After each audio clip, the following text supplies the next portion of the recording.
வணக்கம். திரையரங்கம் தி ராஜா சாப். இது ஒரு தெலுங்கு திரைப்படம். இந்த திரைப்படத்தினுடைய கதாநாயகன் பிரபாஸ். இந்த திரைப்படத்தினுடைய இயக்குனர் மாருதி. பிரபாஸ் கதாநாயகனாக நடிக்கக்கூடிய ஒரு படம் அப்படின்போது எந்த அளவுக்கு எதிர்பார்ப்பு இருக்கும் அப்படின்றது நமக்கு நல்லா தெரியும். திகில் சம்பவங்கள் நிறைந்திருக்கக்கூடிய காட்சிகளை வைத்து எடுத்திருக்கிறார்கள். ஏராளமான பொருட்செலவில் எடுக்கப்பட்டிருக்கக்கூடிய திரைப்படம் இது. ராஜா சாப் அப்படின்ற கதாபாத்திரத்தில் பிரபாஸ் வராரு. பிரபாஸனுடைய பாட்டி ஜரீனா வகாப், கங்கம்மா அப்படின்ற கதாபாத்திரத்தில் அவங்க வர்றாங்க. அவங்க அல்சைமர் நோயால் பாதிக்கப்பட்டவங்க, ஞாபக மறதி நோய்.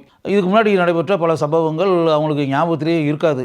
அப்படி இருக்கக்கூடிய ஒரு நிலையில் தன்னுடைய கணவன் கனகராஜுவை பற்றி ஒரு செய்தியை பிரபாஸ்கிட்ட அவங்க சொல்கிறாங்க. உங்கள் தாத்தா இப்போ எங்கே இருக்காருன்னு தெரியல, ஆனால் அவர் எங்கே இருந்தாலும் ஏராளமான பொக்கிஷங்களோடு இருப்பார் அப்படின்றது மட்டும் எனக்கு தெரியும்.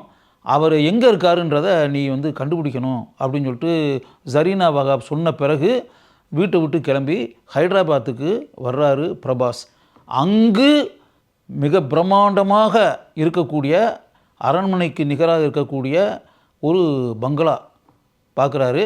அந்த பங்களாவில் தன்னுடைய தாத்தாவான கனகராஜு இருப்பதை பிரபாஸ் பார்க்கிறார்.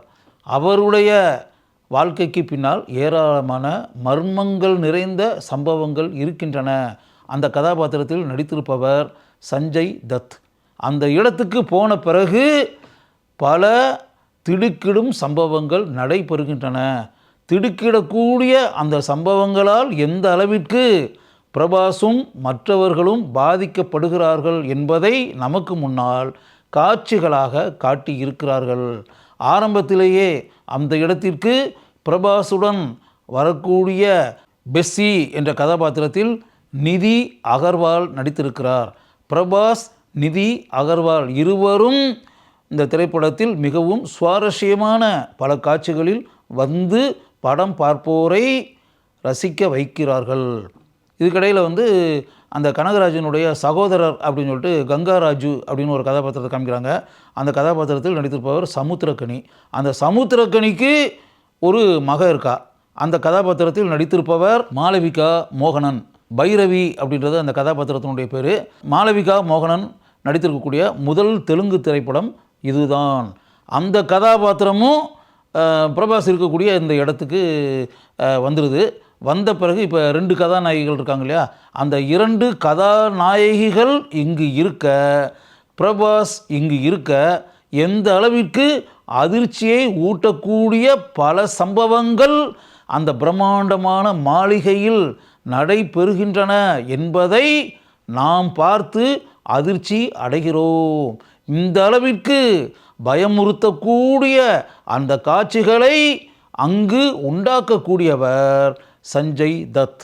சஞ்சய் தத் தன்னிடம் இருக்கக்கூடிய அபாரமான ஆற்றல்களை கொண்டு உண்டாக்கக்கூடிய அந்த அமானுஷ்ய சக்தி படைத்த சம்பவங்களை நிறுத்த வேண்டும் என்பதற்காகவும், அதற்கு ஒரு முற்றுப்புள்ளியை வைக்க வேண்டும் என்பதற்காகவும் டாக்டர் பத்மபூஷன் என்ற கதாபாத்திரத்தில் பொம்மன் இரானி வருகிறார்.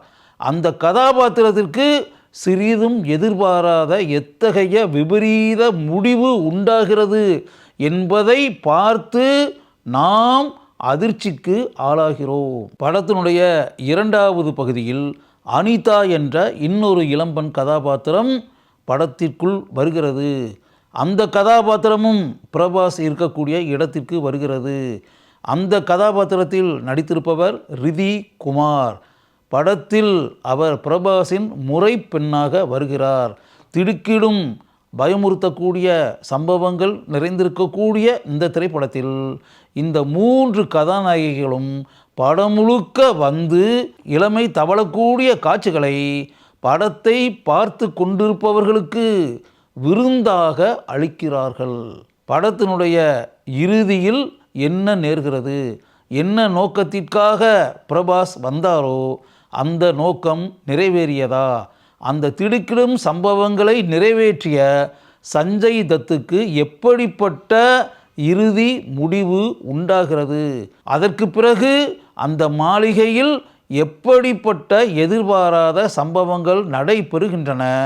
அந்த எதிர்பாராத சம்பவங்களுக்கு பின்னால் எப்படிப்பட்ட அருமையான முடிவு இந்த திரைப்படத்தின் கதையில் உண்டாக்கப்படுகிறது என்பதை நாம் காட்சிகளாக பார்க்கிறோம்.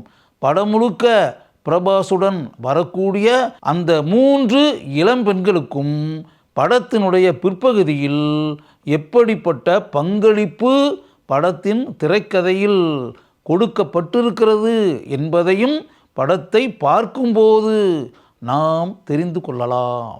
ராஜா சாப் கதாபாத்திரத்தில் பிரபாஸ் எக்ஸ்ட்ரானரியாக பண்ணியிருக்காரு. தனக்கே உரிய அந்த இளமை துள்ளல் அப்படின்னு இருக்கு இல்லையா, அதை படம் முழுக்க வெளிப்படுத்தி பாடல் காட்சிகளிலும் சண்டை காட்சிகளிலும் திடுக்கிடும் சம்பவங்கள் நிறைந்திருக்கக்கூடிய காட்சிகளிலும் தன்னுடைய நடிப்பு திறமையை எந்த அளவிற்கு படத்தில் வெளிப்படுத்த வேண்டுமோ அதை அவர் நன்கு செய்து அந்த கதாபாத்திரத்திற்கு பெருமையை உண்டாக்கி இருக்கிறார். பெஸ்ஸி கதாபாத்திரத்தில் வரக்கூடிய நிதி அகர்வால் இளமை தவள வருகிறார்.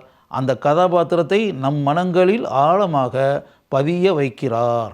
பைரவி கதாபாத்திரத்தில் வரக்கூடிய மாளவிகா மோகனன் அவருடைய நடிப்பையும் அவருடைய தோற்றத்தையும் நம்முடைய மனங்களில் ஆழமாக பதிக்கிறார். அனிதா கதாபாத்திரத்தில் வரக்கூடிய ரிதி குமார் அந்த கதாபாத்திரத்திற்கு மிகவும் இயல்பாக நடித்து நம்முடைய நற்சான்றிதழை பெறுகிறார். கனகராஜு கதாபாத்திரத்தில் வரக்கூடிய சஞ்சய் தத் தன்னுடைய மிரட்டலான நடிப்பை படம் முழுக்க வெளிப்படுத்தி இருக்கிறார். கங்கம்மாவாக வரக்கூடிய ஜரீனா வஹாப் அந்த கதாபாத்திரத்திற்கு தன்னுடைய பண்பட்ட நடிப்பால் சிறப்பை சேர்த்திருக்கிறார். கங்கராஜு கதாபாத்திரத்தில் வரக்கூடிய சமுத்திரகனி மிகவும் கேஷுவலாக நடித்து அந்த கதாபாத்திரத்திற்கு பெருமையை உண்டாக்கி இருக்கிறார். இந்த திரைப்படத்தினுடைய ஒளிப்பதிவாளர் கார்த்திக் பழனி.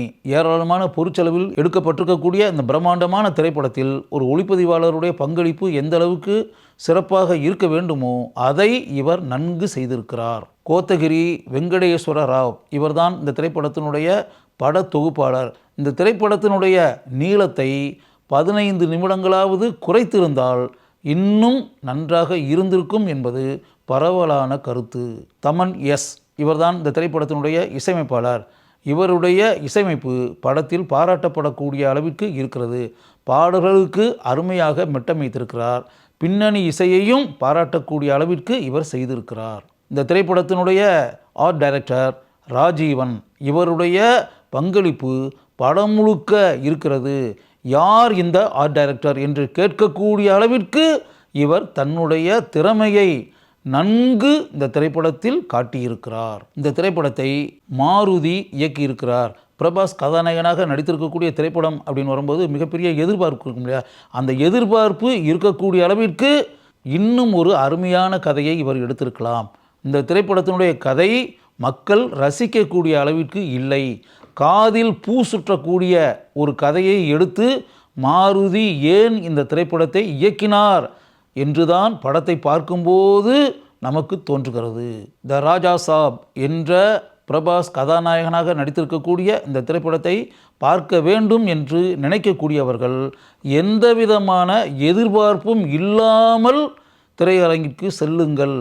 எதிர்பார்ப்புடன் நீங்கள் படத்தை பார்க்க சென்றால் கட்டாயம் உங்களுக்கு ஏமாற்றம்தான் கிடைக்கும் என்பதை இப்போதே நான் கூறிவிடுகிறேன்.